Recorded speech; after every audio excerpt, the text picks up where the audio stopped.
Hi, I'm Richard Moss, and I am the author of a book called A Tale of Two Halves, The History of Football Video Games.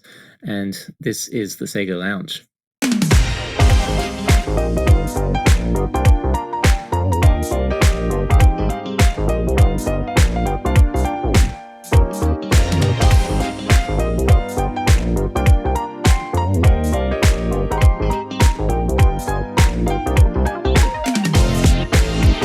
Welcome to the SEGA Lounge, where we celebrate our love for all things SEGA, including the games, the music, and the community.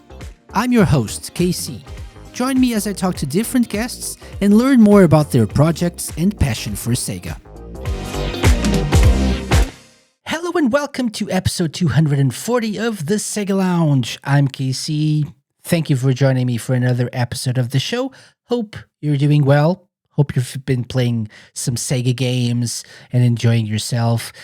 It's really nice to be back after our roundtable last week where we talked about Sonic X Shadow Generations. This week, we're pivoting a little bit and going back to one of our regular style shows with an interview. We've got a great guest this week, so I hope you enjoy what we have in store for you. But before that, let me remind you that if you wish to support us, you can do so by going to thesegalounge.com/support, buying us a coffee, buying some of our merch, like our 10th anniversary mugs, for example. Really nice, right? Anything helps. If you want to support the show, we'll be very, very grateful for your support. But either way, just watching or listening to the show is very much appreciated. We still have a few episodes to go before the end of the season, and I am personally working really hard on making sure that they are very entertaining and interesting for you. So if you're into specific Sega consoles that have anniversaries coming up, or people battling each other in trivia contests or something, we have content for you coming up. So stay tuned to the Sega Lounge for more on that, but always a lot of Sega.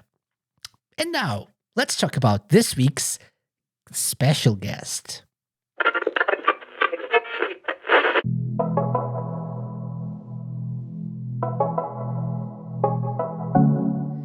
This week, I'm joined on the SEGA Lounge by Richard Moss. Richard is an award-winning writer, journalist, filmmaker, a storyteller based in Australia, and he is also the author of A Tale of Two Halves, The History of Football Video Games, published by Bitmap Books. You might remember Bitmap Books being mentioned on the show before. They did a Master System-centric book that was amazing, and now they're back with this history of football video games. Richard is a very nice person who agreed to come on the show to talk about the book, but also his history with video games, with football video games specifically, and he also agreed to play an interesting game, an interesting version of fan favorite Back of the Box. Yeah, so that's coming up on the SEGA Lounge. Stay tuned and enjoy. Hi, Richard. Welcome to the SEGA Lounge. It's a pleasure to be here. Oh, pleasure to have you. How's it going? And first of all, for people listening / watching, it's early in the morning for you, so we really appreciate you taking the time to talk to us. So how sleepy are you? Let's start with that. I'm not too bad. I've been up about an hour, so I've had enough time to kind of wake up, get my head going again, and like not be a zombie anymore. That's great. That's great. So it's really nice to have you here. So for people not familiar with you, you're an award-winning writer. You're a journalist. You're a video game journalist as well. You're a filmmaker, a podcaster. You're a man of many trades. So let's start with that. How do you introduce yourself to a person who asks, what do you do? I typically, until recently, I would just say I'm a writer. and then sometimes they would conclude something completely off base. Other times they'd ask like, what kind of writing, which is the smarter question, like what do you write about, rather than just assuming, oh, okay, he must write this or something. I don't know why people make those assumptions, but that may have to change a little bit now that I so I've been making documentaries for a long time now, but for years it was just sort of podcast documentaries I'm doing in my spare time, hoping that one day it'll grow into something bigger. But then a few years ago, I started working on documentary films. First, I was a co-writer and a producer on FPS first person shooter, this 4.5 hour massive thing about first person shooter games. But now I'm solo in running another documentary. I'm writer and director on Terabytes, the evolution of horror gaming. Make sure I get the title right. And so like my executive producer, who the guy who runs the company that I'm working with, he's constantly in my ear like, Richard, you're not just a writer anymore, you're a filmmaker now. This changes everything. and so and so I don't know how that's going to shift. I think the shortest version that I will tell people now is like I'm a historian and a storyteller, since that sort of encompasses Encompasses, the big yeah. picture. Yeah, that makes sense. You can also use the slash method, right? I'm a writer Yeah. slash journalist slash filmmaker slash podcaster slash. So you can just. But I like the storyteller. Yeah, that's a good one. That's a good one. Okay, and so I usually want to go back to the very beginning of whatever we're talking here. So I invited you on the show to talk about A Tale of Two Halves, a book which is the history of football video games. And by the way, just an aside for our biggest audience is from the US. However, from now on, US people, football is soccer, okay? So it's what you refer to as soccer. It's the actual sport where you kick the ball for most of the time, okay? So just with that like that aside, Richard, how did it all start? So you're very much into video games, I assume, because you've been writing about them for a long time. How did your love for video games start? I I think um, I think the very beginning of it was my brother. I've got an older brother. He's about 4 years older than me. And seeing him playing games on the family Macintosh Plus. So when I was very little tiny child, probably just born or something, my dad got a Macintosh Plus, this little black and white Mac. That that literally it was just black pixels and white pixels. That's all you had in those days, and occasionally my brother would be playing games on there. And so growing up, the earliest memories I have surrounding video games involve that computer. And I've told a story before about this particular game called Alternate Reality: The City, which is sort of an open world RPG. Before we had the term open world RPG, and I'm watching like Captain Planet or something on the TV, and then I hear this music start, and I turn around, and I go over to the computer, and that's my first clear memory of a game being played, and just being totally spellbound by this thing. This like alien spaceship is descending, and hearing the boopy music, and just mind is opened up to the potential of video games and these worlds they're in. And then it all just kind of grew from there. My brother, a few years later, um, did lots of like folding flyers and brochures and other little odd jobs to get some money so that he could buy a Super Nintendo. And and we got like a Game Boy each, and so we'd have family tournaments of golf and tennis on the Game Boy. And it all just kept growing from there, like more games, more love of all this stuff. And of course it all connected to football in there. which for the Americans, soccer comes from association football, which is the full version of the name of what everyone else in the world calls football. Uh, and and I love football pretty much as long Mhm, as I've loved video games, and so the two just constantly have interwoven with each other in my life. mhm. Would you say that that's your favorite genre of video games, or is that too much? Maybe I I think right now I would probably say yes, having come off the back of this book and spent like about 2 years just obsessing over the genre. But if you'd asked me 5 years ago, I might have said no, it's up there, but my favorite genre is adventure games or something like that.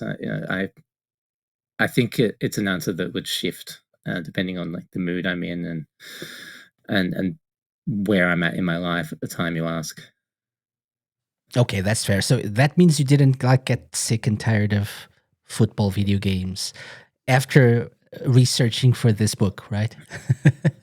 No, no. I spent too much time playing some of the games that I was looking at, like far beyond the point where I needed to play them. I'd sometimes I'd have finished writing the entry in the book, and I'm still playing the game because I just can't stop. And since we finished the book, I've been playing almost every night. Uh, Winning 11-9 Liveware Evolution, which is Okay. the Korean version of Pro Evolution Soccer 5. And the thing about that, which would sound weird because like I'm not Korean, why would I be playing the Korean version? It's because at that point in time, Konami were continuing to work on their soccer games every year after they released the first one, which I think they do Japan first, and then they do Europe second, and then US, and then Korea. And each one was a little bit better than the last one. They'd patch it, they'd improve it a little bit. Okay. And so when you get to the end, you've got like the ultimate version of that game.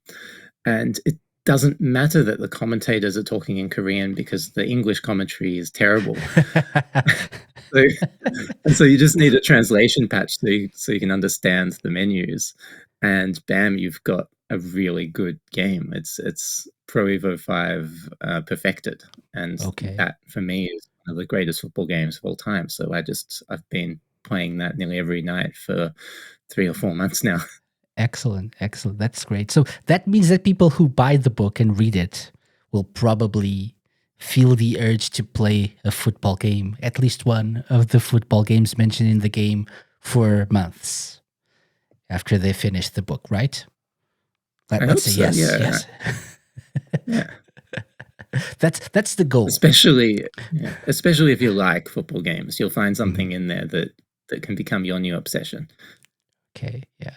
It's funny you mentioned the commentary, which I don't think I haven't played like the most recent like EA football whatever it's called now, and like the is it what's the eFootball. eFootball, right? Yeah. The Pro Evolution Soccer, newest version of Pro Evolution Soccer. But I don't remember ever playing a football game and thinking, "Oh, this commentary is amazing." It gets better in recent years. I know it gets better, but part of the charm of the older games as well, I think, was having that terrible commentary and like nothing happening on the pitch, and then wow, what a save or something like that. That was part of the charm. Do you feel that way too, or do you feel like it's better to just mute the sound of the TV when you're playing? No, I completely agree. I think it's it is part of the appeal of some of those games. Hearing the commentators repeat the same line over and over, you each game you kind of get used to the catchphrases that have been coded in, and they become running jokes for everyone who's a fan of that game. And off the top of my head, it's all kind of blurring together, so I can't give you an example, but there are heaps of them, and I think that that's really fun and delightful. Um, and commentary is a big part of the experience of the sport. Like Hmm. you watch it on TV, it feels weird if you actually mute it and you don't hear the commentary and the crowd noises. It's really strange to watch, and it's the same when you're playing the games. I think you've got to get that whole ambience around it. Hmm. Um, when I played games that had sparser sound, it felt like something was missing. And there were obviously games where there's no commentary, particularly in the earlier days in the Hmm. 1980s. There wasn't like the technology to have fancy commentary on there. You didn't really have commentary as standard until you got into the CD-ROM era, where you've got far more room on the media to store like audio tracks of the people talking. But even before that, you'd have voice samples pop up all the time, particularly in arcade games. Like, you know, people will have played lots of um, people who are fans of the genre will have played lots of early arcade things like Virtua Striker is the most famous one, but Taken is was really influential in back in the 80s. All these things they have sound effects. I'm thinking, what's the I'm blanking on the name of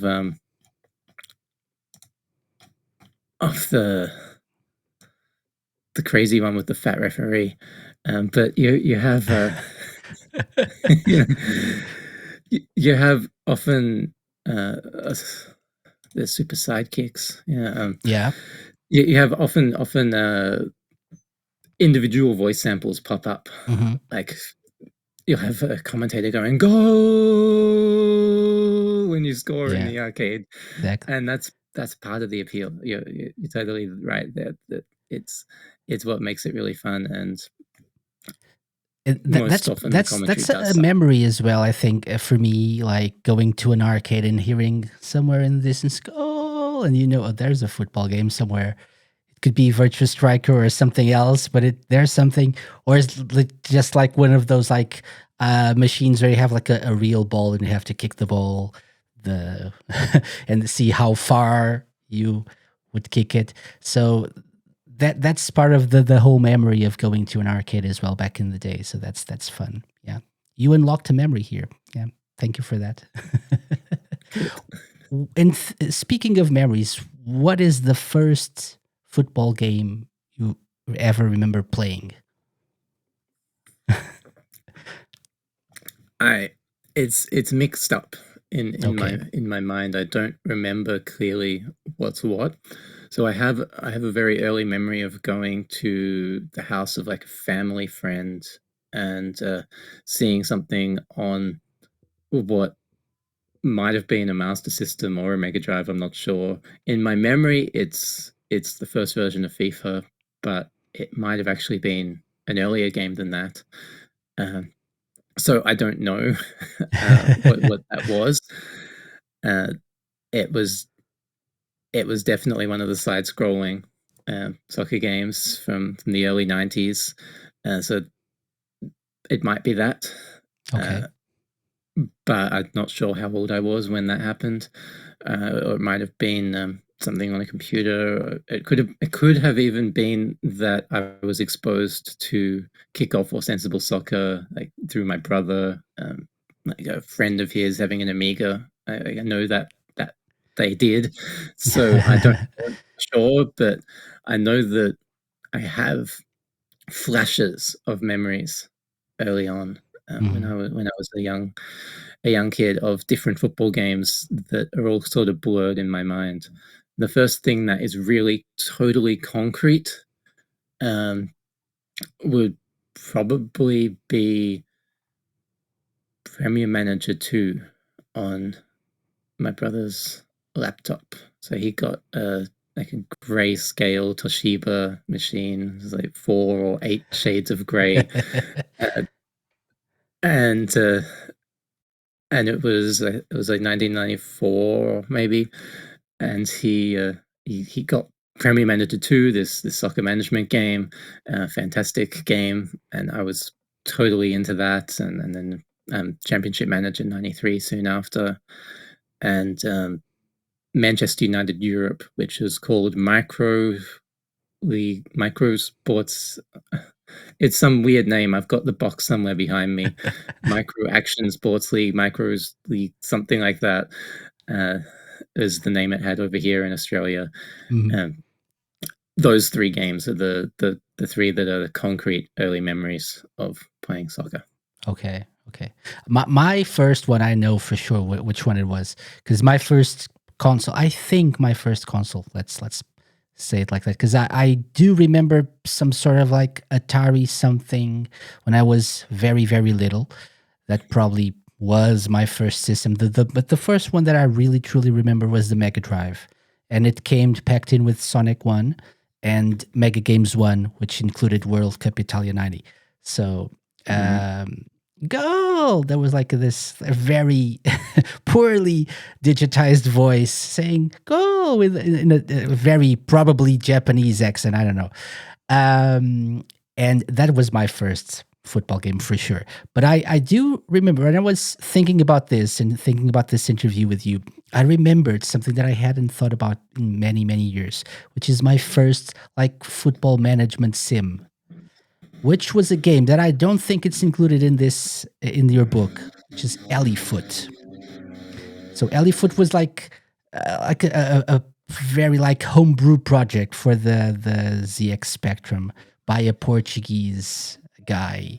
I think he was. I remember reading about this many years ago. I think he was like a college student or something, and he created like a very basic uh, football management sim in 80 something in the 80s, and he I remember playing that in my at my cousin's house, and that's the first memory of like a some sort of more strategic, like strategy, like game of any kind, in the first football management sim that I've ever played.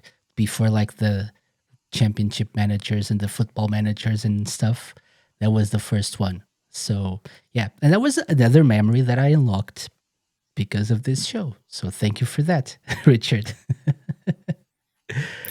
I'm hoping that when people get this book and look at it, it'll just unlock like hundreds of memories for them. I was talking on another show, the Retro Asylum, about how we have sports games as a way to connect families, like between generations, between Hmm. siblings, and also of course friends. You play sports games in a communal way very often, and so there can be a lot of memories that are there that you want to unlock, bits of nostalgia from your childhood, from years past of bonding over these shared experiences together. Hmm. Um, I think that's a really important part of sports gaming, across the board, whatever sport it is that you like. Yeah, yeah, for sure. I remember I didn't play. My dad didn't like to play video games, so we didn't play much together. But the games that we did play were sports games. One of them was ATP Tour, a tennis game, and the other one that I remember was World Cup '94, World Cup USA '94, which is not a particularly good game. I reckon, Not the but best. No. not the best, not the best. But it had like the mascot, like the little dog mascot, Yeah. everywhere, everywhere. And the menus were very confusing because sometimes they just used the dog. I remember them just using the dog to try to tell you what the menus were, what the options were about, but they were like not very intuitive and very user friendly, I think. At least from memory. That's what I remember from that game. But again, like you said, like a family moment, like it's we got together to play games. And we even played like one very long 90-minute game, like match, which was an option that In you World Cup, yes, yes, you could do World Cup that. USA. Yes, Oh you could man, do that. So we didn't know any better. Yeah, you did. We, you know, I what was was a the kid. score? Like 100 goals each. I don't know. I can't remember that. I don't know if we've ever finished it, but maybe we didn't finish it. But I remember that was an option. We tried it once. It was I think we paused it several times. left the Mega Drive running, went to do something else, and then came back and kept going. Yeah, but you know, it's part of the legacy of these games. It's like these memories is yeah, it's amazing, amazing. So let's go back to the genesis of this project. How did you how did the idea come about? How did you end up doing this instead of maybe something else? Because I don't know if I've ever seen a book about this topic, about this specific genre of games. And we have a lot of books in recent years about like several different genres, adventure, FPS, specific platforms, but football games, I'm thinking this is the first one, right? Am I correct? Probably. There have been a few that I've found that are not in English language. Okay. There's a French one I think I found written by some journalists. That it's a different style of book, but there's that, and there are a few Spanish language things that are specifically about the PC football series, which was a big management series in Japan, in Spain. It was huge in Spain and Italy and Argentina. Also, there was an Argentinian version of it. Uh, so there's those in English. There's nothing that I've come across at this sort of scale, besides an academic book about FIFA, Okay. which is, as all academic books are, it's a bunch of essays that are vaguely connected to the game, talking about uh, big picture stuff. Okay. Um, but so the roots of the book, it goes back to the beginning. I'm sorry if there's noise in the background here. I've got a gardener outside Oh, okay. making noise. No worries. No Uh, worries. it just kicked in again. Um, so when I started writing professionally, it was actually doing genre history. I had responded to an open call out from Ars Technica, the tech website, for writers. I pitched them a history of adventure games. And to my shock and surprise, they said, yes, please do it. We want thousands of words about this. And when I had submitted a draft, they then asked me to make it even longer. So my first paid article was like 8,000 words long, which was pretty wild. And then over the years that followed, I kept getting allowed back to write about other genres for them, and also some other bits and bobs of things. Like I did a Scum VM history Okay. and some other things that I'm not thinking of, but like more journalistic stuff as well. And after I'd been doing that a few years, I also started to notice that there was an increase in these genre encyclopedias and platform encyclopedias coming out. These books that are dedicated to just like Super Nintendo games, ZX Spectrum games, RPGs. There's a few adventure game books. Like the people go in really deep, really wide, but only within a single platform or a single genre. Hmm. And I thought it'd be really nice one day to do one of those about football games. And so that's the first seed of the idea. And it was just a vague notion in my mind that that would be a nice thing to do one day. And Someone should do it, right? Someone should yeah, do it. yeah. And then I went off and I actually wrote my first book, which is just barely above my head here. You can see the bottom of it, The Secret History of Mac Gaming. It's the yellow one. Yeah. Um, and I spent 2 years doing that book. It actually got received very well, which I was delighted by. It sold fairly well. These days, it is with Bitmap, the publisher, on my new book. That's how we got connected together. Bitmap picked up the rights when it went out of print. And then I went and I did another book, Shareware Heroes, the renegades who redefined gaming at the dawn of the internet. It's like a journalistic style piece about in So, indie games before we had the term indie. And so what you're seeing on the screen there, that's the Mac Gaming book, yeah. which made with a lot of love and some really nostalgic bits in there for anyone who saw a Mac back in the day. Hmm. Beautifully designed by Darren Wall, who runs Read Only Memory, Yep. another fantastic Yeah. publisher. Good friend of the show as well. Yeah. Mm. So I did those, and then I I'm continuing to do like freelance work on the side, and I started doing more documentary work. I wanted to do another book project, and I went to Sam at Bitmap and I said, here are three ideas for what I could do next. I want to work with you on a new book.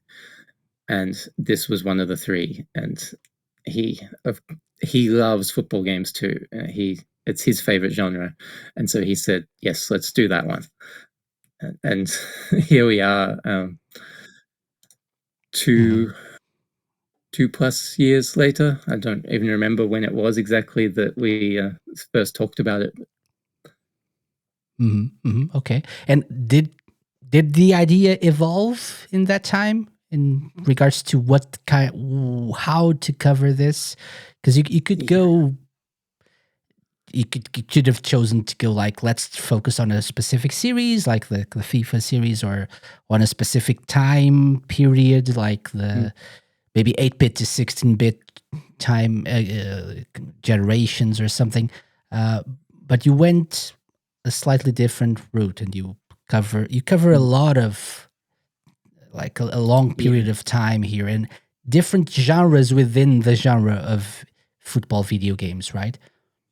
yeah, yeah. So the earliest feeling was it's I'd like it to cover all kinds of football games, including games that aren't sports games but are just football themed, because I think that's really interesting to look at. Well, what have people done with just taking the notion of we're making a game about football, and it might be that you're actually like kicking the virtual ball around, or it might Okay. be that you're managing the team, or it might be that you are playing an adventure game and you've lost all your players and you need to go around town finding them, which is what one of them is about.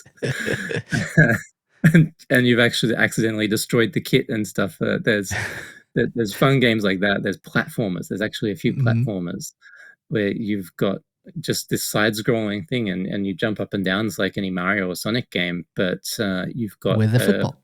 ball. Yeah. You've got a ball that you can kick at your enemies. It's instead of jumping on their heads, you kick the ball into them, and maybe you use the ball to get some coins that are up high instead of doing a double or triple jump. Um, so there's been some creative approaches to the just taking the theme of football and applying it to different games. I thought that would be really interesting to look at all of that. Mhm. But it's just, sorting out the time period was a bit of a process. We could have gone really narrow and just like gone, let's do the 2D games, say. There's another Bitmap book about first-person shooter games that's just 1 decade, and that's a good idea. But I thought for this genre, it was more interesting to me to look at the technology, to have the technology kind of be the backbone of this thing, because you can see almost a straight line from the first game 40 years ago ish to 45 years ago, I guess, to the present day. There's almost a straight line from there to here. And so that march of technology made sense to me as the through line. And that kind of coalesced into this idea that, well, you've got the 2D era and you've got the 3D era, and there's actually a transition roughly in the middle between the two, which is nice and convenient. And Sam came up with the title, "A Tale of Two Halves," which I thought was Makes very sense. clever. Mhm. And it's nice playing off the the thing that people say all the time. Like I have a Twitter search I've done, "A Tale of Two Halves," and I see like 30 tweets a day of people saying it was a tale of two halves about the latest game that they've just watched. So it's really deeply intertwined with the sport. Mhm. Uh, and and then narrowing down the time period, I thought was just a way to give it a bit of focus and not make it something that I'll spend 5 years on. Um, but also, as I did research, it became pretty clear that, well, the genre didn't really exist before 1980. Hmm. So that's why we just have like a sort of a warming up or preseason. I forget what the section title is, but we've got a section that is just a narrative, a quick few pages narrative history of games before 1980 Hmm. in the genre, which is mostly Pong. Uh, Pong that's been themed as, well, you're playing soccer now. Yeah, sure. I'm moving a paddle up and down and I'm playing soccer, right? And so then 1980s when you first got the first game that's really clearly this is soccer. Hmm. And then if you go forward to about 2010, roughly, well, we actually stop at 2010, but around then, there's nothing left to talk about because that is the point where the Championship Manager series, which had forked out into two football managers, what the developers continued doing. The publisher kept doing Championship Manager. Championship Manager died 2010. Uh, you had the FIFA Manager series sort of beginning its slow and painful death in around 2010. It lasted a few more years, but it was pretty much done for. That I'd say is roughly around the time when you didn't really have any further new competition coming for the FIFA versus Pro Evo war. Yeah. Um, so after 2010, I didn't think there was anything left really to talk about besides just those two, three franchises every year doing another update. Yeah. And Yeah. so I thought, well, let's do 30 years then. That works really nicely, especially since the 3D era starts again in the middle of that, about 95. So, so this actually bookends really nicely, and we can just have a little section called extra time that picks out a few highlights from what came after. It all just fit together really organically. Mhm. Yeah, that makes sense. Yeah, I was gonna ask about like why stop at 2010, but that makes a lot of sense. Yeah, it's basically Football Manager, Sports Interactive did a good job with that. So IDOS, bye bye, right? And then FIFA and Pro Evo are the remaining ones, wherever they're called now, of course. Mm. Um, However, I have a question for you here, and let's try to be honest here. Two questions actually to be honest about. Have you played all of these games that you cover on the book? Please say no. It's a no with an asterisk, Okay. which is that I played everything it was physically possible to play. Okay. So there are a few games that don't exist anymore. Hmm. So late on in the book, I've got a couple of Facebook games covered, and there's some football MMOs that were made. Those don't exist anymore. You Yeah. can't play them. Hmm. So all I could do was like look up YouTube videos, try and find old screenshots that had been posted online, read a little bit about it just to get my head around what it is, what made it interesting. And there are a couple of arcade games that haven't really been emulated properly. And so again, I just had to see what I could find online. Hmm. Definitely, they're too obscure for me to find an actual physical machine that I could go over and play. Uh, but I played everything else. So Okay. I played some stuff that didn't get into the book too, that I decided, well, there's nothing interesting to say here. I literally have nothing to say about this game because it is just like these 20 other games that I have already written about. Or it's so deathly boring that I'd write two sentences and I don't think there's any entertainment value unless I'm just bitching about how bad it is, which isn't very nice. I mean, we did have a section called the relegation zone, but I wanted to keep that really short. You know, Okay. focus on what's interesting. So we had it's 9 or 10 games in there that are among the worst ever, and I just wrote a short paragraph about it without being too mean. Um, But so I actually played, I think, 500-ish games over the past 2 years, Okay. and that's a lot of games. Yeah, yeah. So I said please say no because let's be honest. How do I put this nicely? So several, not to say many, not to say most of these games perhaps are not that exciting. Like they probably haven't aged well. Let's put it like No. that. No? Yeah. So that's what I was asking and saying please say no. So you went through the trouble of playing most of these games and more, which is amazing. How so looking back, Richard, um, why do you think so many of these games were like so poor? Was it time constraints? Was it like the technology itself? Was it like they were trying to make money out of something they knew would probably sell because it's football? All of the It's above. yeah, it's there's a lot of things going on. I think you could boil it down, and I'll expand a bit, but you could boil it down to just two things. One is that it's actually really hard to make a good football game, and the other is that because it's the most popular sport in the world, a lot of people see like money. And Yeah. they're just this is a license to print money because everybody likes soccer. So I'm just gonna put out my soccer game and money. I'm gonna have money now. It's just, this is all I gotta do. Maybe I get a license of some famous player and bam, I can just Yeah. slap it on anything and I'll get some money.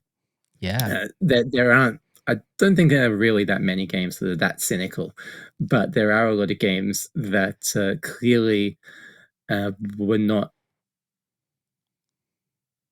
a big issue to the creators of like we need to make this great. It's sort of more we got to get this out quickly and Mhm. just whatever it is, just get it out and let's hope that we can make a few bucks from it.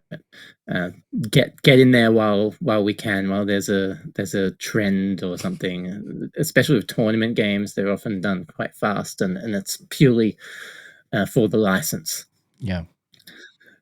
But most games being bad, I think, comes down to developers not realizing how hard it is to make something good. And if you think about the way the sport works, you've got 11 players on each team. So that's 22 people on a field. And this is not like basketball. I mean, basketball's shifted a little bit now. It's a little bit more organic, but everyone plays a set position and you have a very well-defined role. And each player, like, this guard marks this forward. That's their job. They spend the whole game just following each other around. And one team scores, then they find each other, and that's what they do. They're one on one all the time, and it's a smaller court.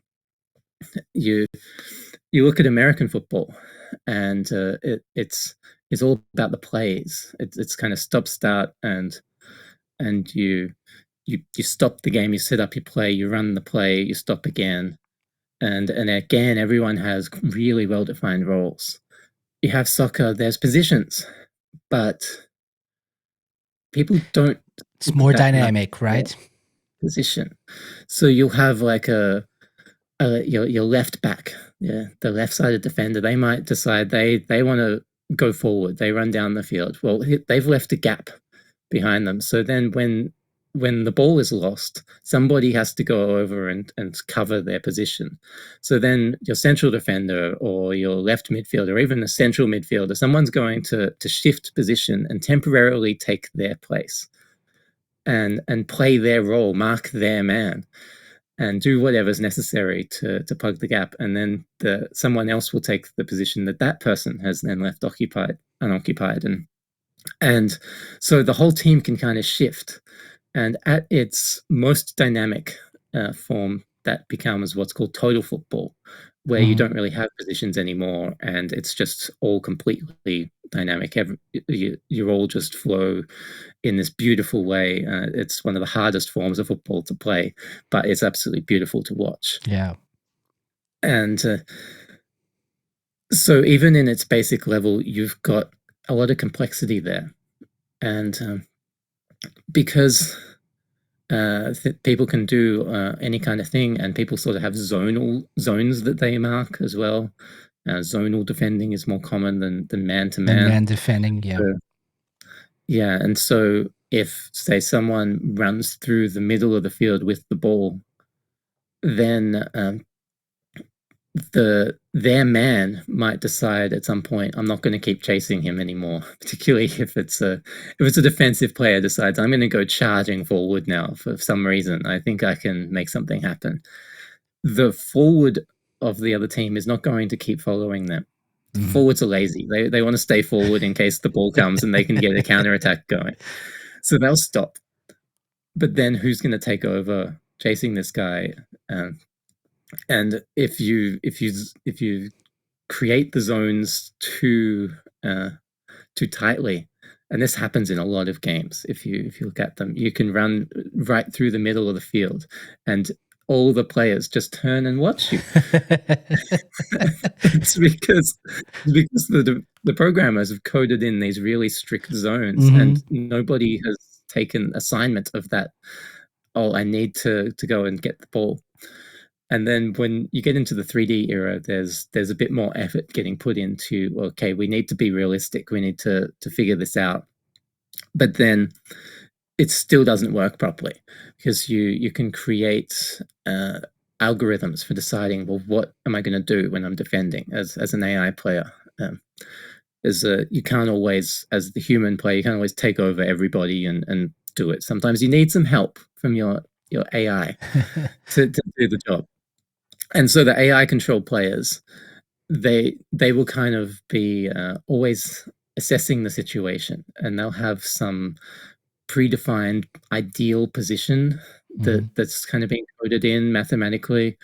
You're supposed to be here when the ball's there. This is your perfect ideal position, and then you have these zones of attraction. Like, you're attracted towards the player that you're marking. You're attracted towards the ball. You're attracted towards these different things, and there's some kind of calculation that's done every second or every frame, pulling you one way or another. And if you make the attraction of a player running through, say, on the wing, much stronger than the attraction of a player in the middle, then you're going to drift wide. But if that attraction is done too much, well, then suddenly there's a huge gap left in the middle. And because this is a sport that's all about negative space, it's all about exposing That's where the true. gaps are, Yeah. then the other team goes, thank you very much. I'm going to kick the ball into that empty space. I've got another player who can run into that. Bam, Mhm. we got a goal. That's how it works. It's I've written in the book as well that it's basically a game of triangles. This is a sport where you're constantly making these triangles, and then you're shifting positions, changing the shape, and that's how you make space. That's how you get the ball forward. It's actually very simple. That's why they call it the beautiful game, The beautiful because game. Yeah. it's just, when it's done well, it's just movement. It's just all dynamic movement of Hmm. players creating these nice looking geometric shapes and kicking the ball to each other. That's all it is. But when it And comes to while creating it's the very AI, beautiful, it's very difficult to program, right? yeah. So that's all a long way of saying that it's just really, really complicated to program that in a way that works well. And that's just the AI. You've also got to do all these other bits, like ball physics. People always talk about ball physics in these games. If the ball feels too light, it's like, we're kicking a beach ball. This doesn't work. This is not realistic. If the ball's too heavy, it's like we're playing futsal, which is indoor soccer. And you got to get that right. And what is right depends on the exact um, the exact game you're making. Are you making something Mm-hmm. that's arcadey? Are you trying to be more of a simulation? Do you have a gigantic field? Do you have a really small field? How quick are the players running? Everything changes the equation of what is Mm-hmm. good. Mm-hmm. And then you've got animations. And if you're doing a 3D game, then you're probably doing motion capture. And the motion capture is really difficult. You've got to keep in mind that in real life, people are always constantly shifting their gait. They take small steps, they take big steps to kind of line up their bodies with the ball. But to programmatically do that until quite recently was almost impossible. So that's why you'd have the ball suddenly warps to the player's feet. Like there's some magnetic attraction and the balls just Yeah. move to their feet because that was the easiest way to do that. Mm-hmm. Uh, some games, particularly the Pro Evo games and Virtual Striker, they figured out ways to get the timings right, so they didn't do much of that, and it's very impressive. Mm-hmm. Um, but they were the exception. Nearly everything had this issue of the ball just having a magnetic attraction, and then once it's at their feet, it's sort of like there's Velcro on their shoe and on the ball, and it's just stuck to them until they kick it on the next person. Yeah, you turn Uh, the player and the ball like just like rotates with the player like attached to their feet. exactly. Yeah, yeah, yeah. That's true. And it looks hilarious. And so I could just keep going of going through the technical challenges, Mm-hmm. and Mm-hmm. there's still design issues of, well, how you make it fun. How do you make it feel like a really dynamic game? How do you want to balance it? Do you want to be really simulation-y? Do you want to just be pure fun? How often do you want to have stoppages for fouls? How outrageous do you want to allow the tackles to be? How much curve do you want players to be able to put on it? Do you want to put in aftertouch, where the way the player is holding the joystick will shift the Mm-hmm. curl of the ball on the screen? And so there, it just keeps getting deeper and deeper and more Yeah. complicated. And I don't think anyone really realized this when they started making a football game. They would find this out as they're going, this is actually really hard. And the most can't think of the word, but like the example that comes to mind is this game called Club Football. It's a Mm. licensed game from Codemasters. Was hated on a lot when it came out. It was supposed to be like a FIFA and Pro Evo killer. Uh, it was completely licensed, like one club per game. Like, this is the Manchester United game. This is the Real Madrid game. We have got the full club license. We have the kit that looks exactly like their kit because they have given us access to their new uniform.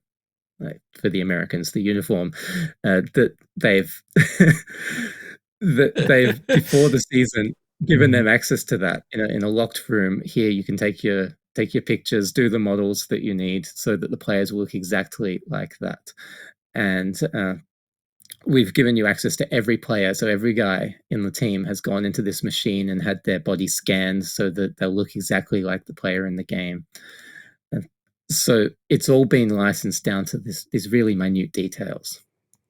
I believe this is And the game for people watching. yes, Yes, yeah, that's the one. And so it looks quite lovely, doesn't it? it does. And when you play it, it becomes really clearly apparent. Okay, they've tried to do something that's like Pro Evo. But the problem is, and I interviewed the producer on this. The problem is that they didn't finish the engine really. They realized that it's really hard to make a football game, and so they ended up with something that's half baked when you play it. Hmm. Um, and it's the studio head had a conversation with him after they'd done LMA Manager, which is very popular and successful, and actually very good. Also, console management game on the Mm-hmm. PlayStation. It was the one that figured out how to do console controls, just like the shoulder buttons. You'd go through menus just with Change the menus. shoulders Yeah. instead of Mm-hmm. instead of having a mouse cursor that you control with your joystick, which always was horrible. So they were successful with LMA Manager, and then the studio head kind of took him aside and asked him about, well, can we do something to take on these big guys? Can we do anything? And the producer's response was that no, well, you can't. They've got the market all sewn up at this point. The only way you could do anything, and this was his big mistake that he said this. The only way he could do anything was that if you licensed the clubs, because they've got all the licenses. The only way you could do it was if you went directly to the clubs. And he thought, well, that's going to be it for that. But oops, a few months later, the studio head comes back to him and says, all right, we've done it. We've done what? we've talked to some of the clubs, and they're really into the idea. So let's do it. and now he has a problem in his hands.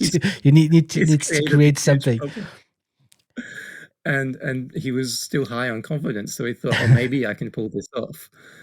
And no, he couldn't pull it off. And he said to me when I interviewed him that what we should have done was spend 2 years just prototyping, just building the engine out, just figuring out how to make a good soccer game, and then get the licenses and everything else. They didn't do that. They spent like 18 months or something, a year to 18 months on the game, and they put out 30 versions of it or whatever it was, different licensed versions, and the press and the fans gave them unending shit for it, because here's something that's so slick that plays so poorly. You guys should have known better.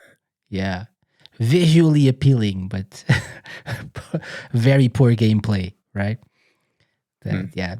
So that's a very good explanation. It makes sense why when we go back and try to play those games that maybe we grew up with, they're not as great as we. That's true for many games, but football games in particular, especially when you've played like more recent ones that make use of recent technology, better technology, are like iterations of year after year experimenting and like coming up with new stuff and improving the engine. So when you go back to those early versions of games, they're not as good as we remember them. Yeah, makes sense. Okay, Richard, we're going to take a quick break because you're on the SEGA Lounge. So we want to focus a little bit on the Sega side of things, right? And when we come back, I have a surprise for you. Yeah. Cool.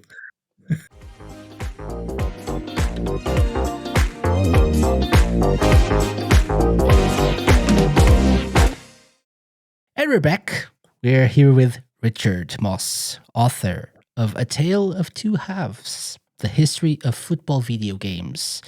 Richard, I said I had a surprise for you, right? Because this is the SEGA Lounge, and there's a tradition here. We always have something I like to call the SEGA Lounge Challenge. Now that you know our guests, it's time to put them to the test. It's the moment we've waited for, and the moment they dread. Welcome to your doom. I mean, welcome to the SEGA Lounge Challenge.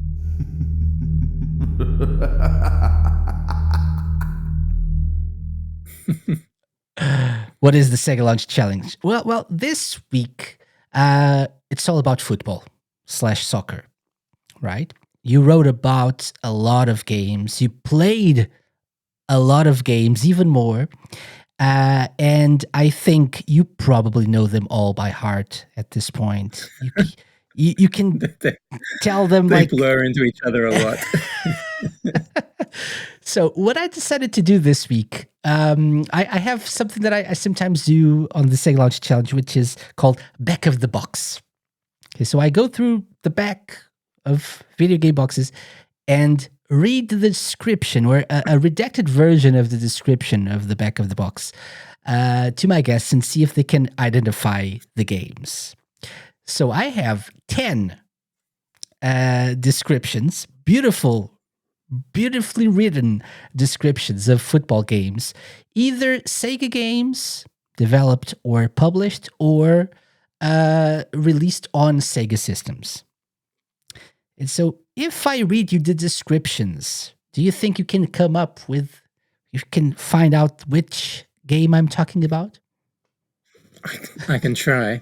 I have a last night, just for fun, I was having a look to see what games do I have physical copies of, and so I actually have some stuff that I brought out Ooh, to me. Like things are all crazy with the I'm.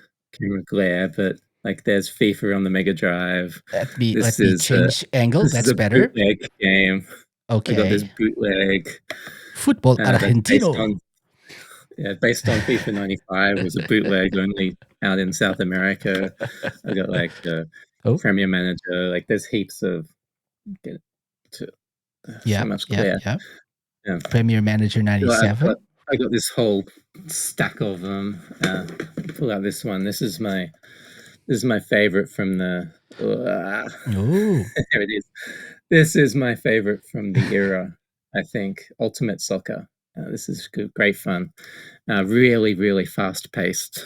For people who know the genre, it's like you take you take kickoff and you make it a little bit easier to control, and mm-hmm, you throw in customizable physics. Like you can make the wind go crazy. You can have the gravity change.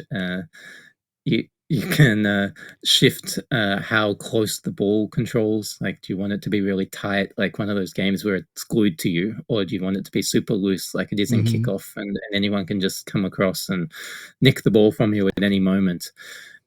It's really well done, very fast paced, and a lot of fun. I like that game. Excellent. So I'm not going to say if any of these games or those games are on my Yeah, list, but maybe. Who knows? Who knows, Richard? So maybe I'll I should let's grab start with boxes, which I guess you're doing. maybe just use No, whatever weapons that are at your disposal. So, are you ready uh, for the first one? yeah, Back of the box football edition. Number 1. I think this is fairly easy. Redacted's number 1 hit returns for a new season. Designed specifically for portable play, Redacted allows every football fan to get into Redacted on the go. Developed exclusively for PSP, includes network play, data editing, user friendliness. I like user friendliness as a feature. Any ideas of what this might be?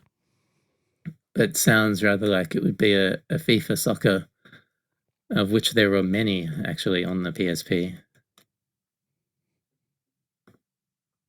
I'll read it again, just in case. So, Redacted's number 1 hit returns for a new season.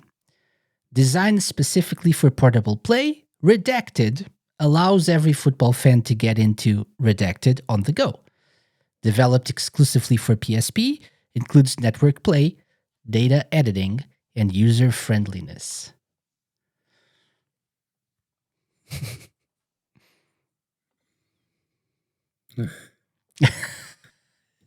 Yeah,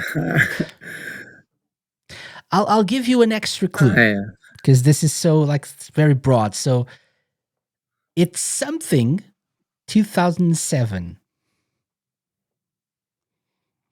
I don't know if that 2007. helps. Huh. And that's the last clue. 2007. So I'm waiting for your answer now. Mm. You got me wondering here now. Like, what are the PSP games that I know? It's Redacted's number 1 hit. And it includes user friendliness, which is nice. Like a championship manager? I have no idea. But I need an answer. Because we got 9 more to go through. Yeah. Yeah, all right. I don't know, but I'm going to No say pressure. championship. So your answer is? I'm going to say championship manager. It seems like the kind of weird thing they'd say. Okay. Final answer? I'm pretty sure that's wrong. Yeah. So, championship manager, maybe 2007, right? Hmm. Your answer is incorrect. Incorrect. Hmm. The correct answer is Football Manager handheld 2007 for the PSP. Remember, they're I was trying to all remember if that somehow was. Sega related. Yeah. So, Yeah. and I was trying to remember if that was the like if they had it, if they had the years on the first one. yeah. Yeah. So the unredacted version is Sports Interactive's #1 hit returns for a new season.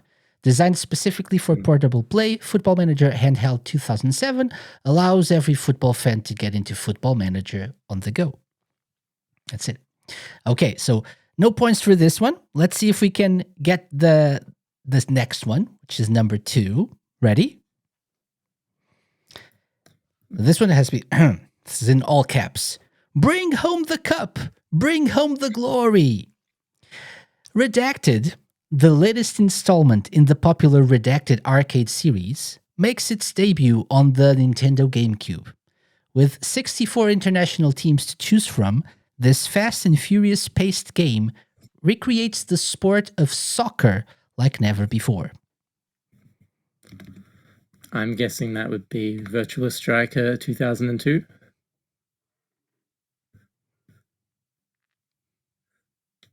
Yeah, you sound pretty sure Yeah. of yourself.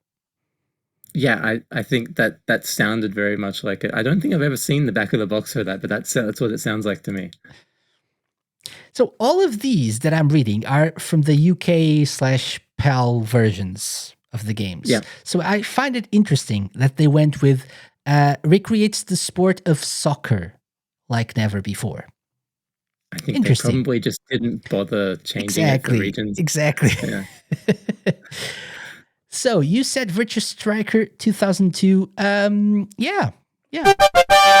So actually, Virtua Striker 3 version 2002 on the Yeah, GameCube. they did the really complicated names. Yeah, because it's like the arcade game had like Yeah. different versions, and then they released version 2002 on the GameCube.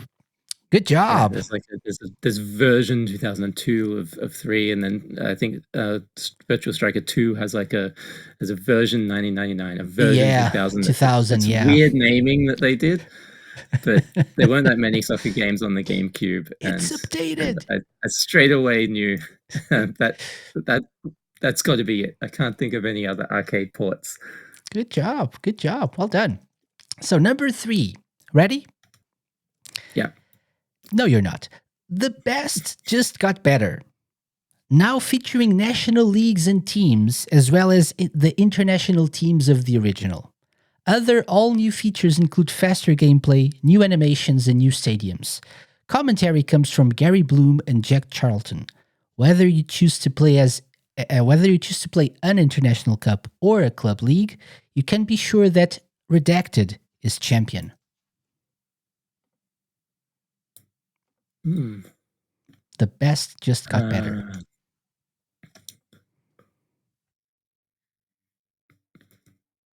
Actua, maybe, or victory goal. Yeah, I don't know. I have to take a guess on that one. I'm thinking it would either be Actua 2, but I don't know if that was on the Saturn. So I'll say it would be one of the Sega Worldwide Soccer games. Maybe Sega Worldwide Soccer 97. Just throw out there, I guess. Why? Why 97 specifically? Well, the first one in English language was international teams only, I think, and then that was the second one, the top of my head. in that series that was in English language and that had club teams. Okay. Final answer? I'm not Yeah, saying let's go anything. with it. I'm just waiting for your answer. This is a very tense game. So your answer is Sega Worldwide Soccer 97, Mm, right? yeah.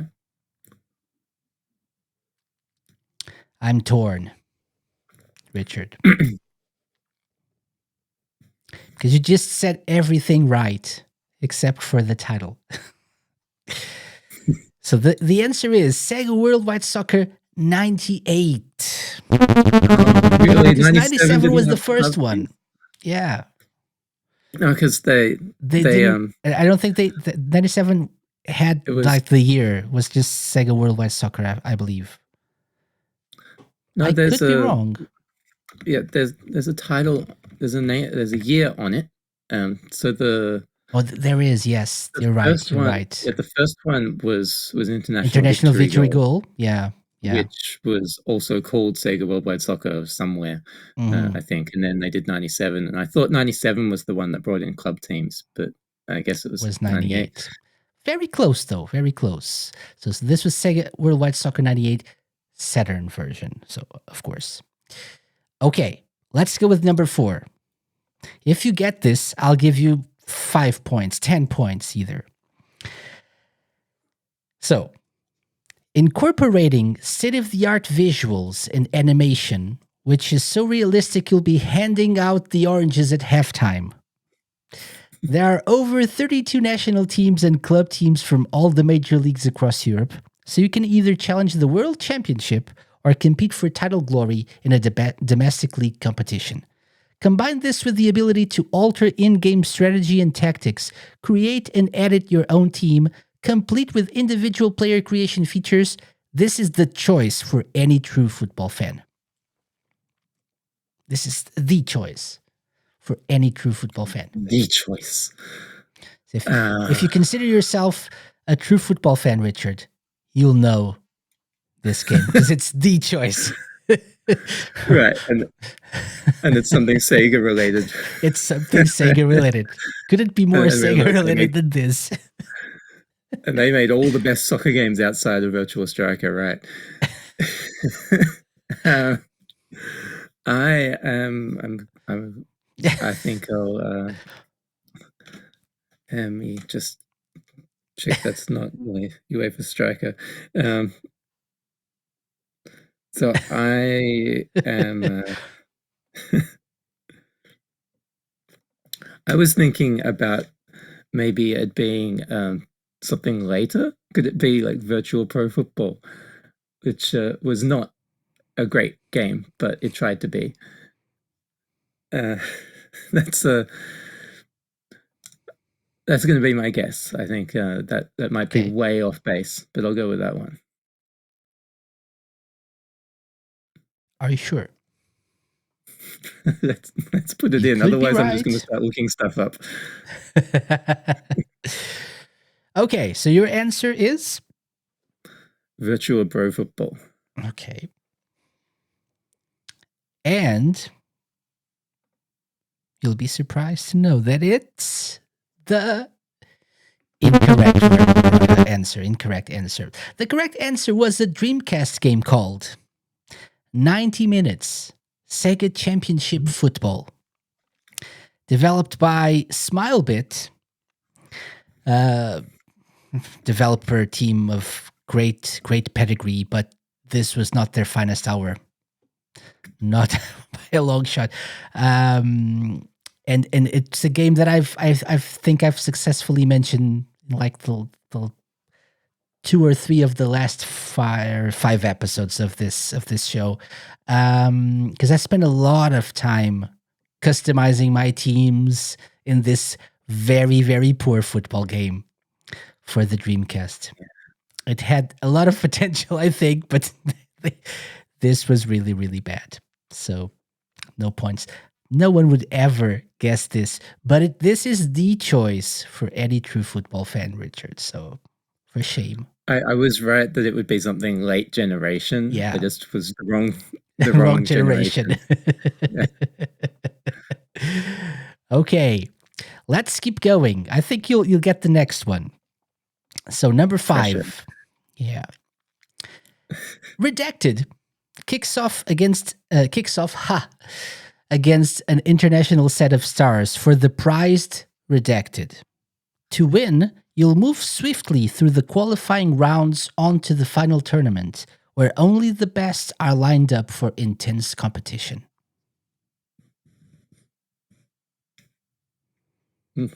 So Redacted kicks off against an international set of stars for the prized Redacted. To win, you'll move swiftly through the qualifying rounds onto the final tournament, where only the best are lined up for intense competition. Actually, don't know. That sounds like it's Japanese though. They wouldn't put that like on a FIFA. It's too non-specific.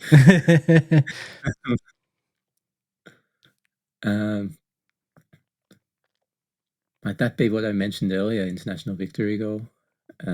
I'll give you a clue. I'll give you the platform. It's a Mega Drive game. Mega Drive. Okay. Well, there's actually quite a lot of Mega Drive soccer games. Yeah.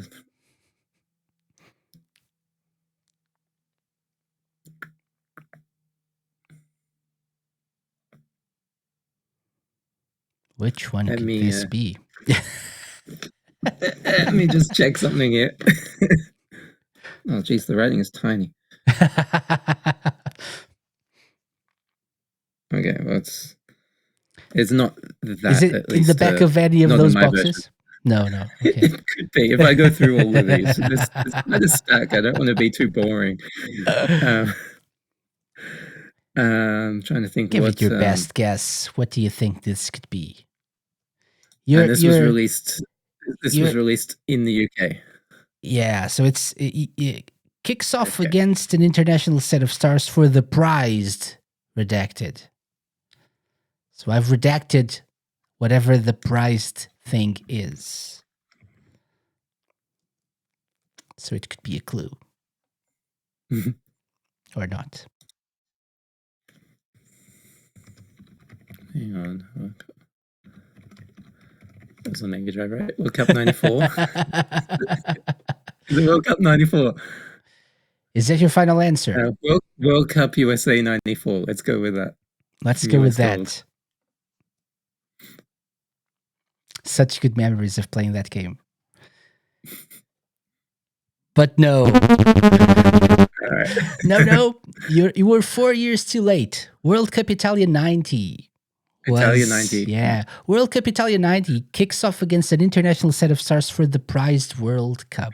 Yeah, of course. I should have gone with the instinct of it's something Japanese, got the Japanese weirdness to the text. US Gold would be savvier than that. Yeah. Okay. Number 6. Ready? Yeah. Take charge of your favorite club or national team from all over Europe in a whole host of different cup and league competitions. With all the atmosphere of European soccer at its highest level, you and your friends can take a squad of 15 players on to cup glory. There's no other football game quite like it. Which could be a bad or a good thing, depends on your perspective, right? There's no other football game quite like it.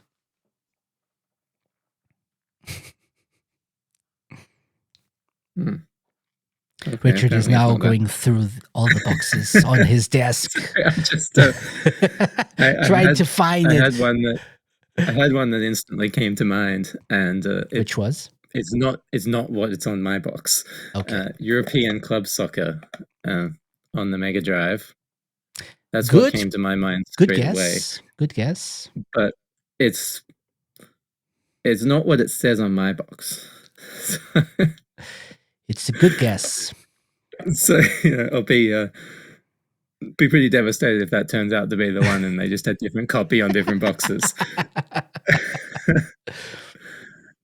Okay, so this is again we're talking So take Sega charge of your related. favorite club or Yeah. national team from all over Europe in a whole host of different cup and league competitions. With all the atmosphere of European soccer at its highest level, you and your friends can take a squad of 15 players on to cup glory. There is no other football game quite like it. Hmm. I wonder if that's a good thing or not. So bad. It's a good thing there's no other football game quite like it. Yeah. I'm quite taken by the European specific mention Mhm. there. You should. Uh, yeah, I'm thinking that that's got You to be should be. key here, and so Probably. that eliminates a couple of things that were in my mind. But then I'm trying to think, well, wait, what are the European games on Sega systems? So I'll give you the same clue as before. This is a Mega Drive game Yeah, to maybe narrow yeah, it down. yeah. As I thought. What was the name of the sensible soccer game on the Mega Drive? Is it that one? I don't know.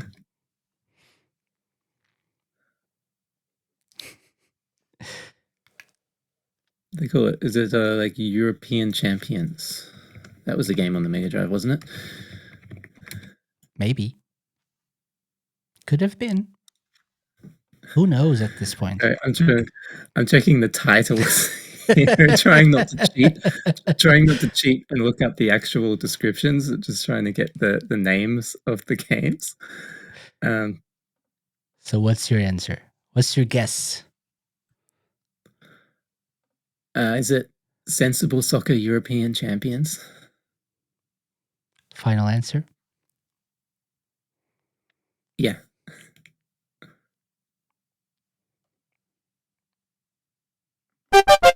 Yes, that's it. Sensible Soccer European Champions on the Mega Drive. Good job. I had to look up Okay. the subtitle. That was right, but Yeah, the European soccer part. Yeah. yeah. Okay. So, number 7. 4 left. So, number 7. Mm-hmm. And it starts with a quote from Mean Machines. So maybe Okay. that's a clue in itself. Mm. Redacted has it all. Experience sheer brilliance. And then there are some bullet points. New stadium sound. Dynamic crowd technology. Over 2,000 frames of player animation. Complete ball control. Head, chest down, pass, throw, back heel, tackle, and shoot. This one? What is it I think it's this for one. the listeners? FIFA International Soccer. Yes, that's Yep. it. Does I've it read match that the box description? before. Yeah. Yep. Yeah, I got the back of the box here. Oh, it's a little bit different Right. though. There's Yeah, no quote. Yeah. I think there were a few versions. There were like the golden version and the blue version or something, right? Of that one. Yeah, but you got bullet points. Okay. Different quotes on the back of this one. This one's got EGM and GamePro. This Oh. must. I think I've got the That's American American version one. Yeah, probably. here. Yeah, I got the American release of that one. Okay.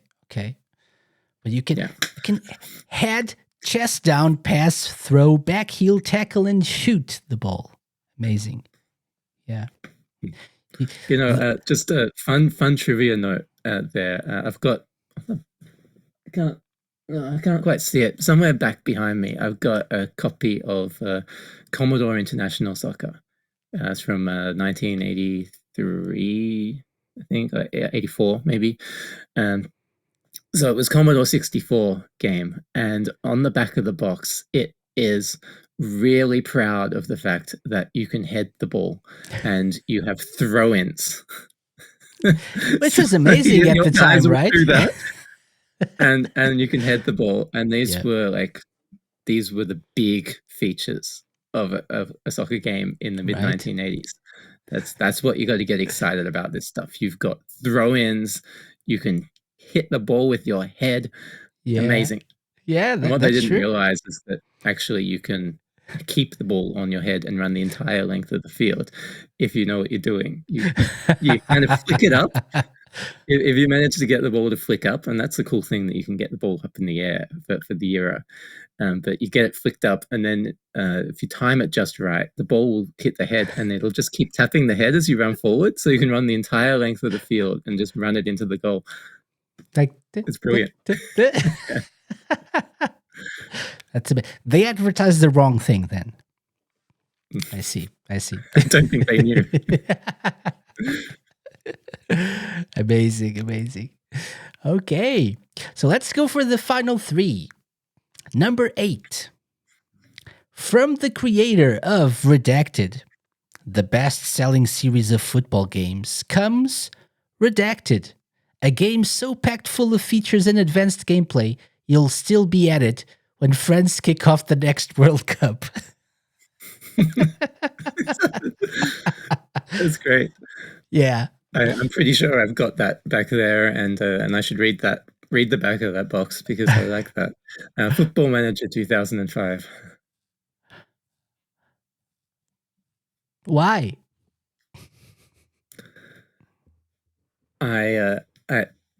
It's from the creators of something big, and it's something incredibly deep and absorbing. It's got to be a sports interactive game, and that's the game that they made after they stopped doing Championship Manager. So that's my first thought. Interesting. But does the Friends World Cup something match with that? I'm not saying it doesn't. I'm just thinking out loud. You play it for years, so that's like that's my feeling there. I could be wrong, but I could give you the usual clue though, the platform, which is actually the usual clue because it's a Mega Drive game. Mega Drive again. Oh, geez, so I'm wrong. Okay. Just that's saying, if you want to stick to that. You like the Mega Drive.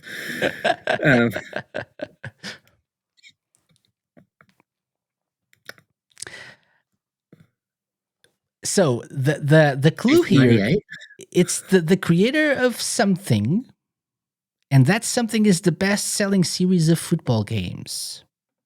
Yeah. According to the back of this box. And then they went on to do something else, perhaps. So you were, could be Sports Interactive, would make sense, but... Not on the Mega Drive. Yeah. And not before Friends kicked off the next World Cup either.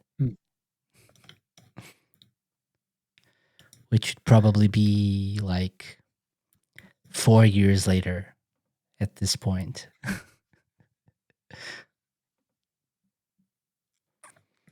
So my head then goes to World Cup '98, but I'm like, hang on, I don't think there was an official World Cup '98 game on the Mega Drive. There was Road to World Cup '98, but that's still got FIFA. Yeah. I don't know why they would say from the creators of on that, but maybe I'm just going crazy. Or maybe you're not. Yeah. Maybe you're onto something. Because otherwise I'm like, how could you say that about the US Gold game? Oh, could be. Yeah, but who would be the creator of that to be mentioned on the back of the box of that game? I'll give you an extra clue. Because we need to move on. Yeah, we need to keep going. I'll unredact the first part. From the creator of Kickoff. Yeah. The best-selling series of football games. Comes Redacted. And that one I can't unredact. Yeah, I think I know what it is, and I can't remember the name of it. Talk to me. Think out loud. Oh man, what did they call it? Is it Goal? Dino Dini's Goal thing. It had different name on different platforms. Goal or Dino Dini's Goal. I'll go with that. Whichever it was on the Mega Drive. Dino Dini's Soccer. Yeah. Yes. Yeah. Released in late 94. So you'd still be playing it well into 98 when France kicked off the next World Cup. Yeah. Okay. Last two. And this next one, number 9, starts with, again, all caps. Are you tough enough? Have you got what it takes to take part in the wildest football game ever? Take on the craziest teams ever in this 3-on-3 hard-hitting, action-packed football game. Yes, sir. And that's it. Short and sweet. 3-on-3 hard-hitting, action-packed football game. Okay. Can I ask a question? Like, will you answer me if I ask a platform-specific question? Maybe. Or do I have to figure this out? Maybe. Is it PS2 or GameCube? Maybe.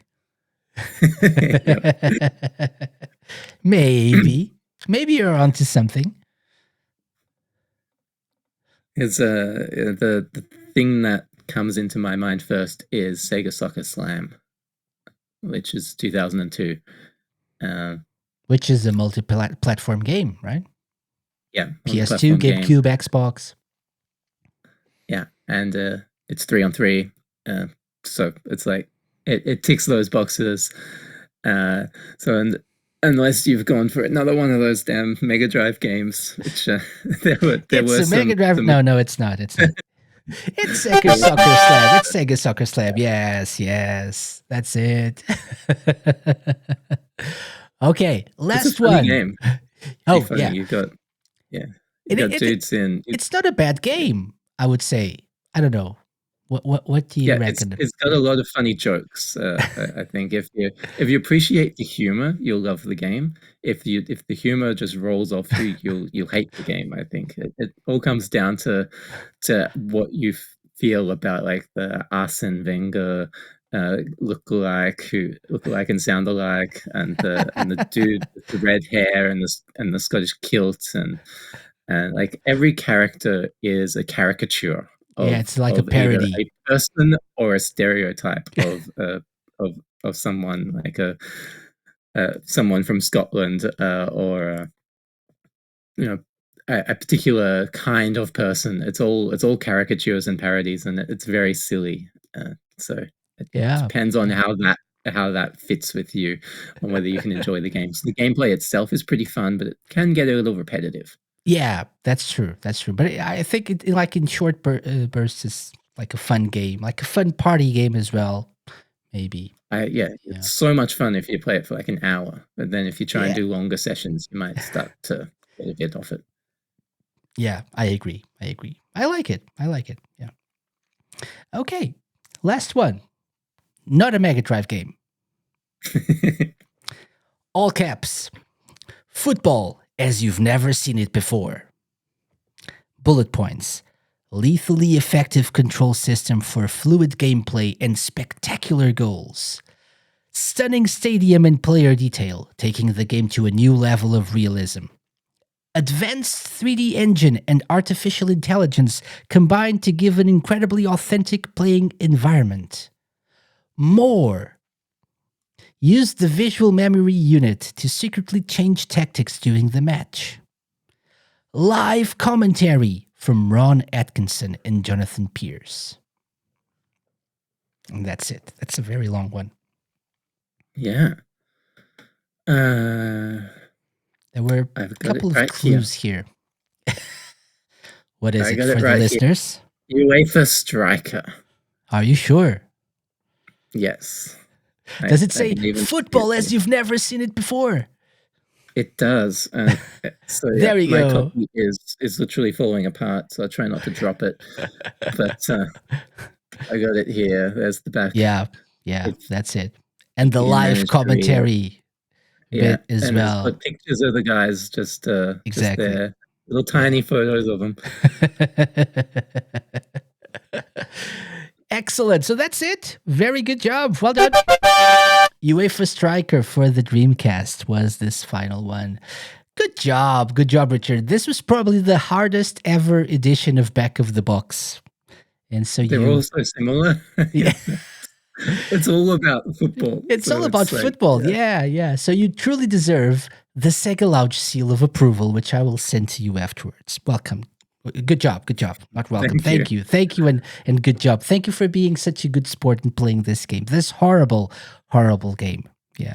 That's good fun.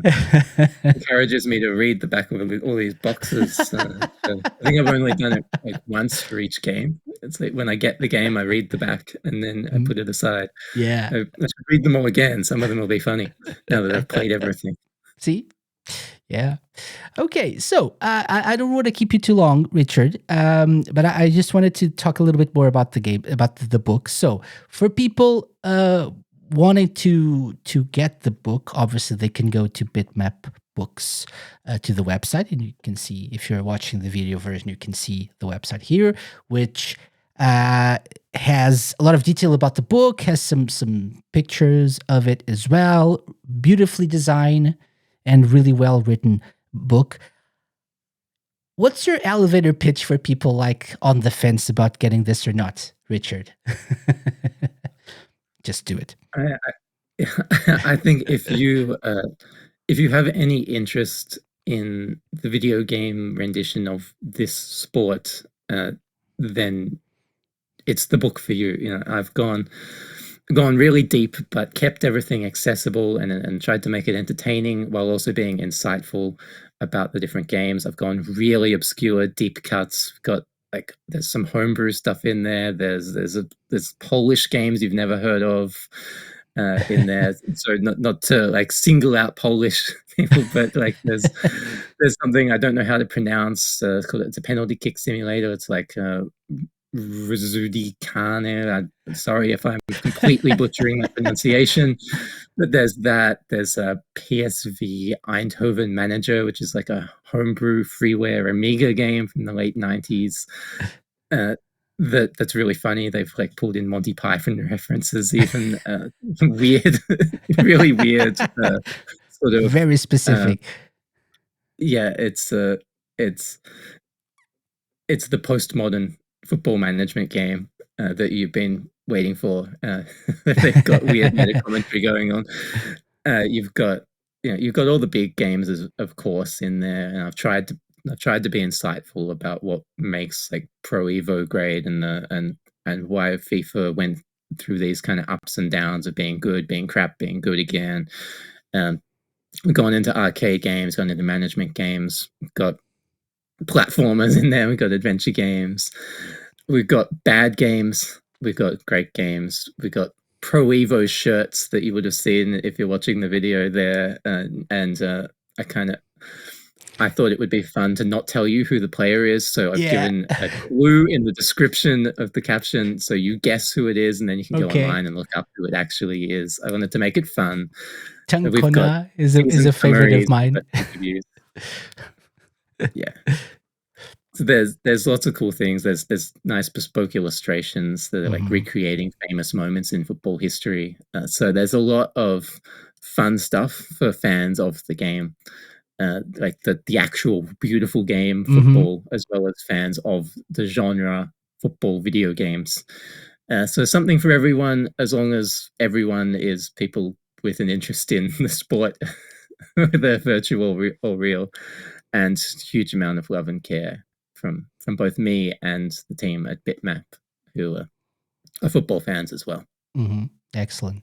And for people listening / watching to the show, we've talked about Bitmap before with the Sega Master System book that I own. It's a beautiful and brilliant book as well, very well made. So it's going to be a quality publication here, but also obviously if this topic interests you, this is the book to get. For the Sega audience of this show, Richard, can we expect a lot of Sega related games? There's quite a lot of Sega, particularly in the 90s. Um, like the Mega Drive was like the de facto game console for soccer. If you if you wanted to play the genre in the 90s, then nearly everything's on the Mega Drive. So there's lots there. Um, there's some really cool stuff on the Saturn and the Dreamcast, and of course there's some great arcade games. The Virtual Striker series is phenomenal. Even if it didn't innovate that much on the gameplay, the technology behind those games is exceptional. The like Virtual Striker 3 and 4 uh, still look as good as games now do, like the latest FIFAs do.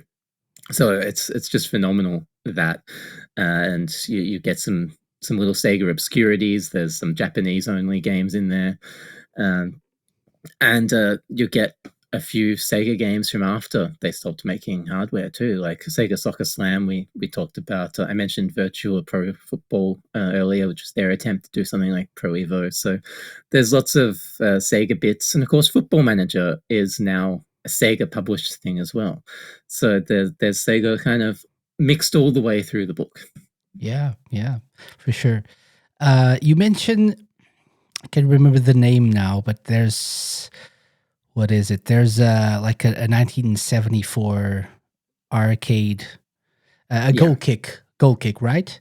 That is in the game, in the book as well. I wasn't really aware. I don't think I remember seeing it before. So that's a nice mention there that people will Yeah, probably be interested in knowing yeah, more, it's a little bit more about. one of the very earliest Hmm. games that was made about this genre, and they had another one in '77, uh, which I think was just called Soccer. Off the top of my head, World Cup. It was called World Cup, Hmm. and that one. So the goal kick one is basically Pong, but the second one, World Cup, it actually was trying to be something along the lines of football, and it was one of the earliest games that used a trackball. So it's like this Hmm. two-player game with a giant trackball that you slide around with your hand to tell the players where to go. So you're probably going to learn something if you're into Sega history. There'll be something in there that I hope you won't have heard before. Excellent, excellent. So that's A Tale of Two Halves, The History of Football Video Games by Richard Moss. Richard, lovely to have you on the show. So thank you so much for taking the time. I have a question that I usually ask all my guests, and I wanted to ask that question to you as well. Are you familiar with the concept of blast processing? Yes, but I cannot Yeah. define it for you. Oh, no one can. If But you wanted me to do that. it's no. So back in the 90s, especially in Yeah, America, Sega said that the not good Genesis, the example. Sega Genesis, had blast processing to beat the competition, to be faster and more powerful than the competition. So I usually ask this to most of my guests: if you could add blast processing, whatever it is, to anything in the world, what would it be and why?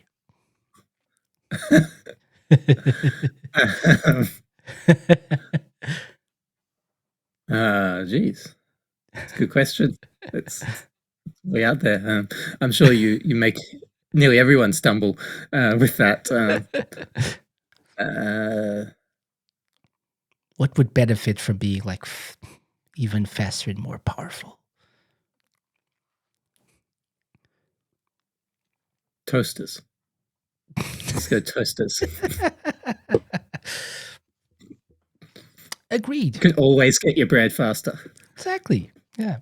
More bread, faster. Let's go with just blast processed toasters, please. Sega. Yeah. Yeah. Good answer. Good answer.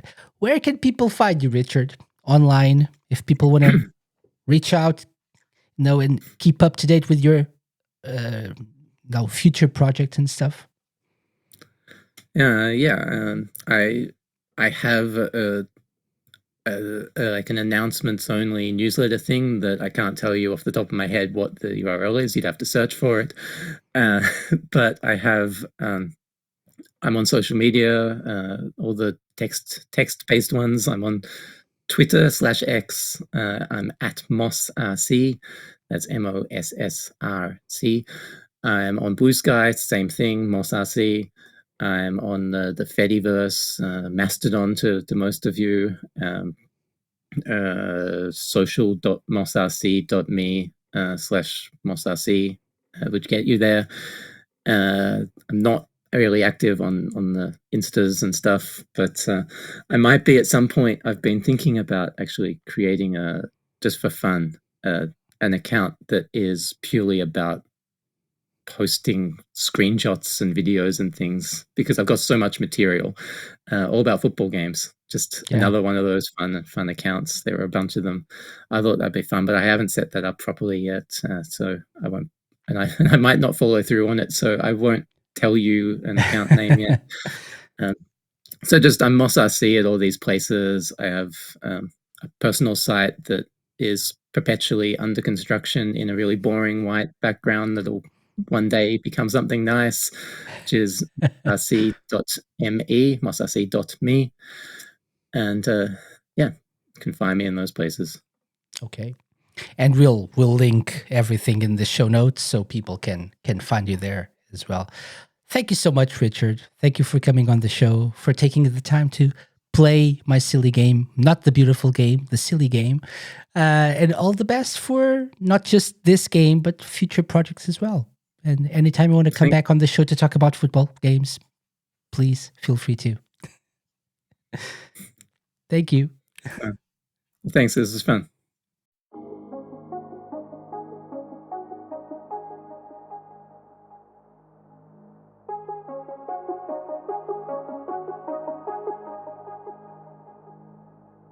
That's it for our talk with Richard Moss. You can get A Tale of Two Halves, the history of football video games, over at the Bitmap Books website.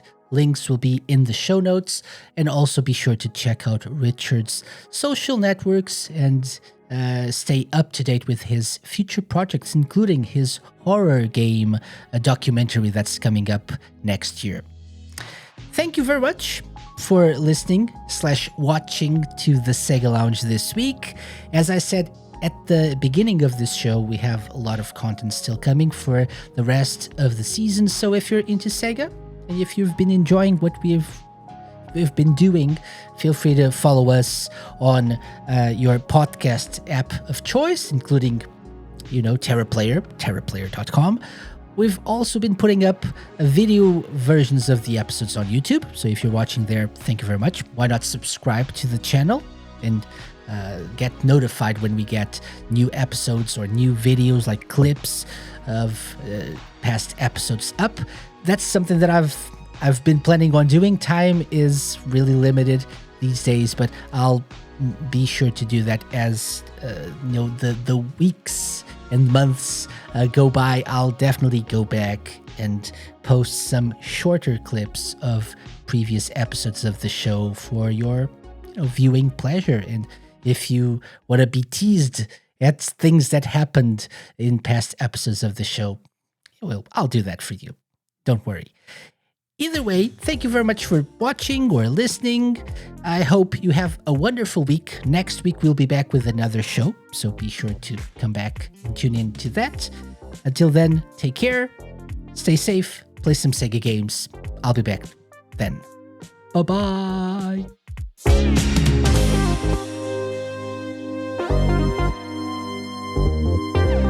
The SEGA Lounge, hosted by me, KC, and part of Radio Sega's network of live shows and podcasts. Theme song and incidental music by OSC. Got any suggestions? Drop me an email to podcast@thesegalounge.com. Find us at The SEGA Lounge on X, Twitter, and Instagram, at thesegalounge.com on Blue Sky, and be sure to check out our Twitch and YouTube channel for live video content. You can find previous episodes of the show by going to thesegalounge.com, on the TerraPlayer app, and wherever you listen to podcasts.